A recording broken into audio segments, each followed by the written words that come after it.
Bonjour à toutes et bienvenue dans cette première séance d'un tout nouveau chapitre que nous allons commencer ensemble et qui s'intitule « Droite de régression affine ».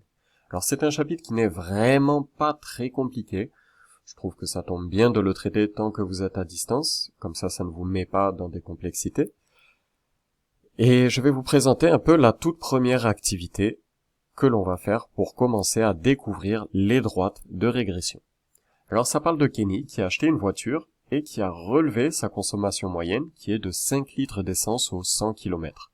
Ça veut dire qu'à chaque fois qu'il roule 100 km en moyenne, il dépense 5 litres d'essence.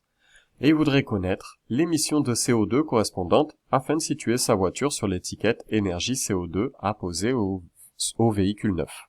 Donc l'étiquette énergie CO2, c'est tout simplement une étiquette qui existe et qui donne une note, entre guillemets, à une voiture en fonction de ses émissions de CO2. Il prend note des consommations et des rejets de CO2 pour différentes voitures qui ne sont pas la sienne et il construit le tableau suivant. Donc on sait que pour une voiture par exemple qui consomme 3,9 litres au 100, eh bien elle rejettera dans l'atmosphère 90 grammes de CO2 par kilomètre. Si elle rejette 90 grammes par kilomètre, alors effectivement, on est typiquement sur une étiquette verte, car elle dépense moins de 100 grammes du kilomètre. Je rappelle rapidement que la voiture de Kenny, elle dépense 5 litres d'essence tous les 5 km. Donc elle va être entre le 2 et le 3. On ne sait pas trop où, mais on se doute qu'il va dépenser entre 106 grammes de CO2 par kilomètre et 129 grammes par kilomètre. Et tout l'enjeu de l'exercice, c'est d'essayer de trouver précisément combien il va rejeter de grammes au kilomètre.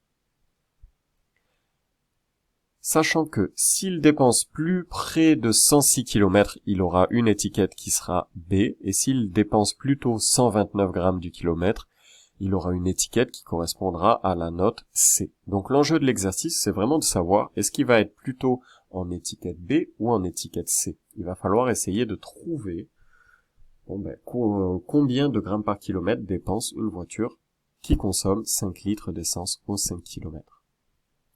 Donc de trouver la valeur qui est ici, qui n'existe pas, qu'on n'a pas, mais qu'on va essayer de deviner.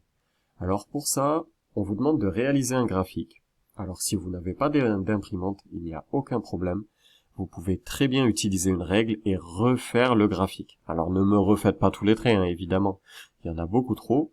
Mais vous pouvez prendre pour graduation, ici 1 cm correspond à 1, par exemple. Et ici, 1 cm correspond à 10. Et en jouant avec les millimètres, tout simplement, vous pouvez refaire le graphique. Sinon, vous pouvez aussi évidemment l'imprimer ou faire une capture d'écran. Tout est possible. On va vous demander de placer les points d'abscisse X consommation et d'ordonnée Y rejet de CO2.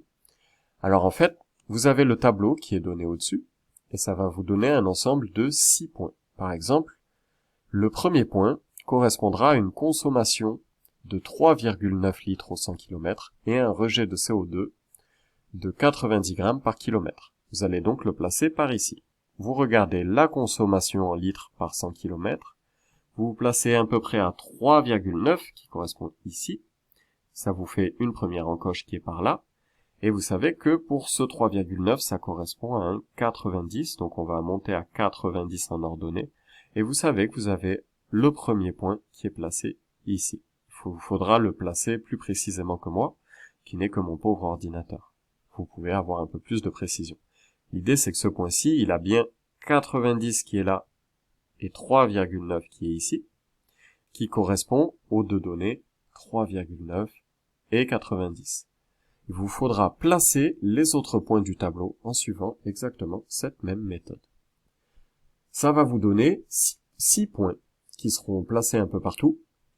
Et cet ensemble de 6 points, on appelle ça un nuage de points, parce qu'il y a plusieurs points. On vous demande ensuite de calculer la consommation moyenne et le rejet de CO2 moyen.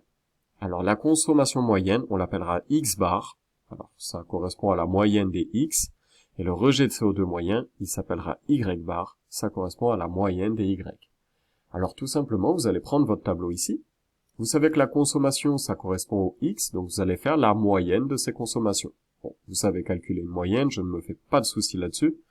Ça fonctionne exactement comme avec les nodes, vous allez prendre toutes ces consommations-là et faire la moyenne. Et vous allez faire la même chose pour le CO2. Ça va vous donner deux valeurs, X bar et Y bar. Et à partir de ces deux valeurs, on vous propose de construire le point G, qui a pour coordonnées en X la moyenne des consommations, et en Y la moyenne des rejets de CO2, tout simplement. Ce point G, c'est ce qu'on appelle le point moyen du nuage de points. C'est un peu le centre de l'ensemble de vos 6 points. On vous demande à la question 3 de tracer la droite AG. Donc la droite AG, elle passe par le point moyen, donc le point G que vous avez construit, et par le point A dont on parlait tout à l'heure, qui correspond au point 3,990. Donc vous allez, à l'aide de ces deux points, tracer une droite. Et cette droite-là, c'est celle-ci qu'on appelle la droite de régression de votre série de 6 points. C'est un peu la droite moyenne et elle sert à faire des interpolations. Alors une interpolation, qu'est-ce que c'est? C'est exactement ce que veut faire Kenny. C'est-à-dire que Kenny, il a une voiture qui consomme pile 5 litres au 100, il a un ensemble de points, il va faire la droite moyenne.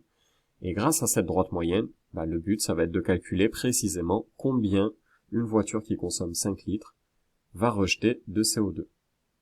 Vous tracez donc la droite de régression de la série, qui passe par le point A et par le point G que vous aurez construit. Et enfin, il vous faudra tout simplement lire, pour 5 litres au 100 km, combien on consomme en fonction de la droite de régression. C'est-à-dire que vous allez aller venir taper à la droite que vous avez construite pour regarder à combien s'élève le rejet de CO2. On vous demandera, dans la dernière question, de déduire du rejet de CO2, quelle est l'étiquette à apposer à son véhicule. C'est-à-dire, est-ce que c'est un véhicule qui est plutôt noté B, ou est-ce que c'est un véhicule qui est noté C. Je vous souhaite bon courage, je suis toujours disponible dans la semaine pour répondre à toutes vos questions. Normalement, ça ne doit pas poser trop de difficultés, il faut y aller tranquillement, avec méthode.